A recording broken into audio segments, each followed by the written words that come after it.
on a le plaisir d'accueillir le professeur Anne-Gaëlle Cordier. Vous êtes gynécologue obstétricienne à l'hôpital Tenon, à PHP bien évidemment à Paris, et vous travaillez également dans des projets de recherche à l'INSERM.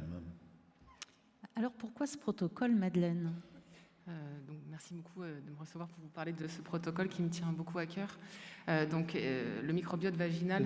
Rapprochez un peu le micro. Le microbiote vaginal, c'est un microbiote qui est très peu connu du grand public actuellement, puisqu'on parle beaucoup du microbiote intestinal et qu'il y a de nombreuses études auxquelles certains d'entre vous peut-être participent.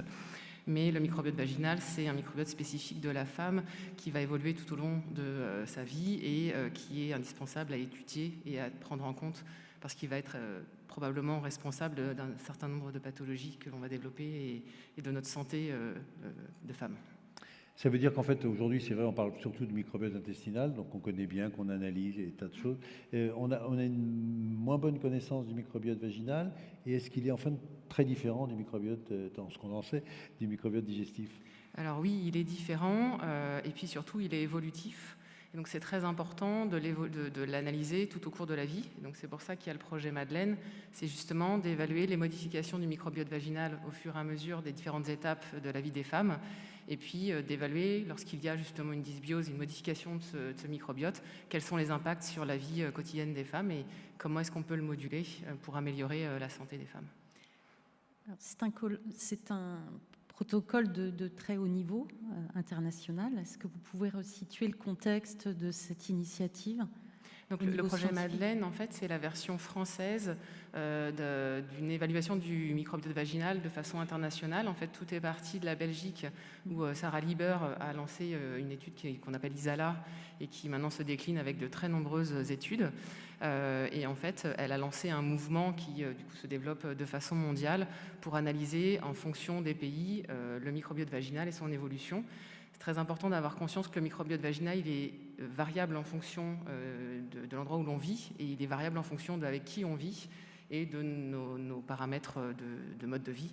Et donc, tous ces éléments font que c'est indispensable de le faire dans les différents pays parce qu'on ne pourra pas appliquer en France ce qui a été appliqué dans d'autres pays puisqu'on n'a pas le même microbiote. Enfin, en tout cas, il y a des variations, on va dire. Est-ce qu'on a, en fin de compte, des idées de conclusions? Alors, on ne va pas faire les conclusions avant de faire l'étude, bien évidemment, mais est-ce qu'on peut imaginer que la santé vaginale peut en profiter? C'est-à-dire, est-ce qu'on peut avoir des pistes d'orientation, j'allais dire, pour l'hygiène même de la femme ou pour des traitements qu'on pourrait proposer? Alors, il y a des études qui nous montrent que les anomalies dans le microbiote sont associées à des dysfonctionnements, avec des pathologies, soit pendant la grossesse, soit hors grossesse. On parlait des symptômes de la ménopause avec les troubles éventuellement de la sphère génitale. On peut parler de l'endométriose également, où on sent qu'il y a un lien avec le microbiote, d'où toutes les études qui se font sur la nécessité de modifier l'alimentation des patientes pour améliorer leur santé. Donc on sait qu'il y a un relationnel entre le microbiote et la santé des femmes. En cours de grossesse, on a également des relations qui sont retrouvées entre le microbiote et les complications de grossesse. Donc il y a vraiment nécessité de faire un projet pour trouver des thérapeutiques et modifier ce microbiote et influer la santé des femmes. Ce protocole est en cours déjà? Donc on va le débuter. On est en train de finaliser toutes les problématiques administratives et donc le protocole va débuter très probablement en début d'année. Donc ce protocole, il se base sur deux éléments qui sont très importants. C'est rechercher en fait dans l'évolution du microbiote la part familiale, génétique en fait de la transmission du microbiote et puis la part environnementale. Et donc en fait on va inclure dans ce protocole une triade en fait. On va partir de la fille, on va inclure sa mère et sa grand-mère et on va à l'aide d'un questionnaire et de prélèvements vaginaux évaluer s'il y a des corrélations liées à l'environnement, liées au mode de vie et liées à la génétique du microbiote. Et puis on va regarder aussi en intragénérationnel, est-ce que toutes les jeunes filles, toutes les femmes en âge de procréer et toutes les femmes ménopausées ont des paramètres qui sont parallèles.